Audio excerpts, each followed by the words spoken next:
అక్రమ రవాణా చేసే ప్రజా పంపిణీ బియ్యాన్ని గుర్తించే రాపిడ్ కిట్స్ ను మంత్రి నాదెండ్ల మనోహర్, కమిషనర్ సౌరవ్ గౌర్ ఆవిష్కరించారు.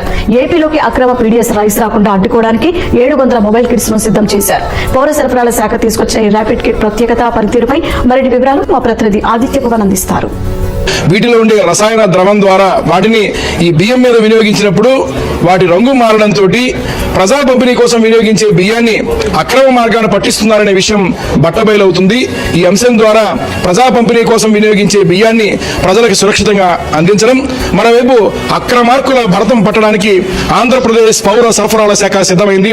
ఏదైతే ఇతర దేశాలకి వాళ్ళు ఎగుమతి చేస్తున్నారో అందులో ఎక్కడ కూడా మన దేశానికి సంబంధించిన మన పీడీఎస్ రైస్ ఉండకూడదనే ఆలోచనతోటి తనిఖీలు చేసుకుంటూ మేము ఆ కార్యక్రమం చేసుకుంటూ వస్తాం. కూటమి ప్రభుత్వం ఏర్పడినాక ఇప్పటి వరకు 14 నెలల్లో 5,65,000 క్వింటాళ్ళు బియ్యం స్వాధీనం చేసుకున్నాం. దీని ధర దాదాపు 245 కోట్ల రూపాయలు. ఇది గత ప్రభుత్వంతో పోలిస్తే 5 సంవత్సరాల్లో కూడా వాళ్ళు ఈ విధమైన చర్యలు తీసుకోలేదు.